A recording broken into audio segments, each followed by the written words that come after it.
So the latest video is that the NBA viewership is in decline.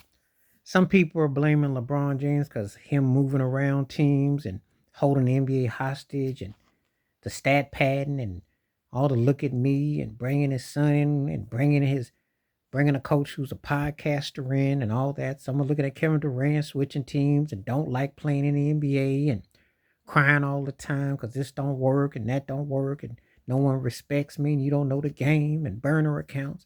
Some people are tired of Steph Curry because while he changed the game, some think he wrecked the game by shooting long range threes. Everybody and their daddy got to shoot threes now. And you don't get no run if you can't shoot the three ball. Some people are mad at Kawhi Leonard because of load management. Great player who don't want to play no more, who can't play no more, and they're just basically sitting on company time. Ain't seen him. Some people are mad at Joel Embiid, MVP, who talks about trust the process, but hasn't played in a minute, and he just doesn't get past the second round, and he seems like he's just got excuses.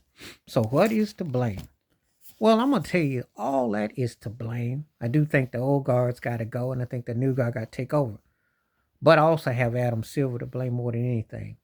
He actually followed David Stern's vision of making the league more worldly friendly. And that is, my friend, is a problem because um, the dream team was the best and worst thing to happen in the NBA. Best thing because it showed world dominance. The worst thing is because there's almost like a sympathy. So they didn't go out of their way. And I'm not saying that players from overseas can't play in the NBA and they're not great. And I'm not going to sit here and say Jokic ain't one of the baddest players I've ever seen, and Giannis ain't one of the baddest players I've ever seen.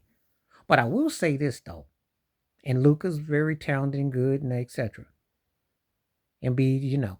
But I will say this. I think there's some people who got a problem with the best players in the world being from overseas. I think there is a lack of an American player that people could get behind. I think if Jason Tatum was more dominant, because due to the fact that Steph Curry is getting older, he's not in the top 5 no more. And SGA, who is from Canada, you don't have an American-born player that's represented as the best. So could the NBA be facing what heavy boxing face when boxing no longer had a heavyweight champion from America? Could be a lot of truth to that. A lot of truth to that. Let me get into this too. It's not a players' league. This notion that they get to do when they had restrictions in 2021, even LeBron James didn't want to play in Atlanta for the All-Star game. Adam Silver said you're going to play. So for people thinking it's such a players' league, I'll throw this at you. Where are the black owners at? Where are the black general managers at? Who tells you what to wear and what to do? Remember, Robert Sarver and Donald Sterling got expelled from the league for their racism as owners. Now, they've had that in the last 10 years. How progressive have you really been? There has never been Madhu Rauf getting acknowledgement to even wear a blazer to broadcast the game unless you talk about Ice Cube's Big Three. So let me know when they have exactly been progressive. I don't see progression. But what I do see is a dictatorship that has made the game appealing to all. What they did is they took elements of what the ABA did, try to manipulate part of the Harlem Globetrotters, and then manipulate the game in a World League way to make everybody have a chance. But they have purposely taken away positional players. They purposely have taken away, dare I say, black dominance of the game. Dare I say. Now, you may think that sounds crazy the way I say that, but think about it. Who from the States is dominating the game? And let me throw this at you, too, because it hasn't been brought up yet. Jokic and Giannis are two of the baddest players I've seen. And they got a chance to go down. Right now, they would be somewhere between 30 and 40 all-time greatest, maybe. Somewhere in there. Somewhere in there. But I got a problem with them both. They won a ring. They got multiple league MVPs. They got a finals MVP in all-star games, etc. They don't have no drive to get back to the finals. So therefore, how dominant are they really? Jokic might fool around and win another league MVP, but he ain't getting to the finals because he can't motivate his team. Giannis might get another league MVP. He can't motivate his team. No one respects his team. See, I think one of the problems that ain't been talked about is these cats want to be mentioned alongside of Elijah Wan, want to be mentioned alongside of Tim Duncan and Shaq, and Kareem and cats like that, but you can't motivate wins. And no one buys your team. Denver, Milwaukee are not a happening location. And it is a star driven league. It's always been star driven, but you also had dynasties. You had someone that you could not to like, to want to be like.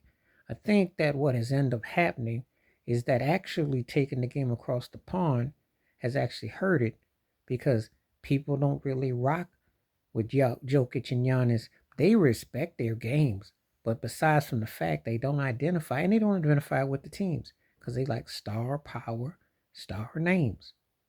So that plays a part. There's a lot of little factors that play a part.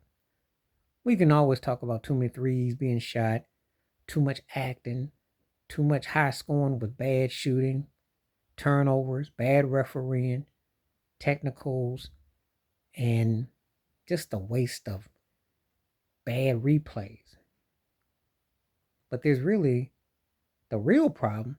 There's no more than star power. There's no rivalries, no coaches you love to hate, nobody. You got to have an enemy. It's too friendly. Even with it being from players abroad, it's too friendly.